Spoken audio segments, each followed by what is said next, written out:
Caffeen mootummaa naannoo Oromiyaa guyyaa alaabaa marsaa 18ffaa mata duree alaabaan keenya misiraachoo bara ol ka'iinsa olaanaa tokkummaa biyyaalessaa birmadummaa fi haaromsa Itoophiyaaf jedhuun sirnoota garaagaraan kabajeera. Sirna kabaja guyyichaa irratti ergaa kan dabarsan afyaa'iin caffee mootummaa naannoo Oromiyaa Aadde Sa'aadaa Abdurrahamaan alaabaan mallattoo biyyi tokko biyyoota biroo irraa adda baatee ittiin beekamtu ibsituu eenyummaatii jedhan.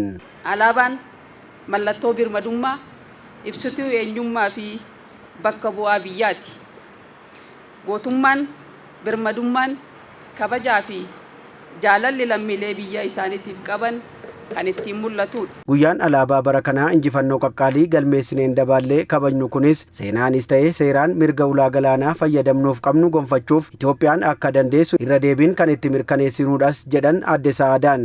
Bara kana guyyaa alaabaa marsaa 18ffaa mata duree alaabaa keenya misiraachoo bara ol ka'iinsa olaanaa tokkummaa biyyaalessaa birmadummaa fi haaromsa Itoophiyaaf jedhuun sadarkaa biyyaa fi naannoo keenyaatti injifannoowwan qaqqaalii argamaniin dabaallee kabajamaa jiru kun seeraanis ta'ee seenaan mirga ulaa galaanaa fayyadamuuf qabnu gonfachuuf humna danda'u Itoophiyaa irra deebinee yoo ittiin firfirsinu diinaafis mirkaneessuu fi ergaa waloo akka biyyaatti qabnu alaabaa keenya jalatti dhaabbanne kan itti dabarsinu ta'a. Hirmaattonni sagantichaas alaabaan birmadummaa biyya tokkoo kan ittiin ibsamu ta'uu kaasanii alaabaa dhiigaa fi lafee abbootii keenyaan tikfamee as ga'e kanas kabajuun dhalootaa dhalootatti kan dabarsan ta'uu himaniiru. Alaabaa kana har'a tiksanii asiin ga'uudhaaf sabaa fi sablammoonni biyya kanaa akkasumas gootonni hedduun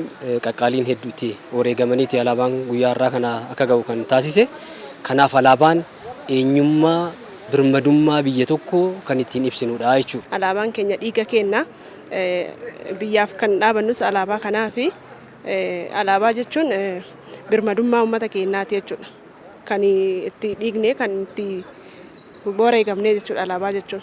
Kanneen aarsaa godhanii darban sana yaadachuuf ittiin yaadannoo sana ibsuuf keessumaati immoo biyyi keenya sadarkaan isheen irra geesse san ol ka'iinsa biyya keenyaa keessumaayyuu kallattiin ittiin ibsaa jiru kana keessatti hiikoo guddaa qaba jechuudha.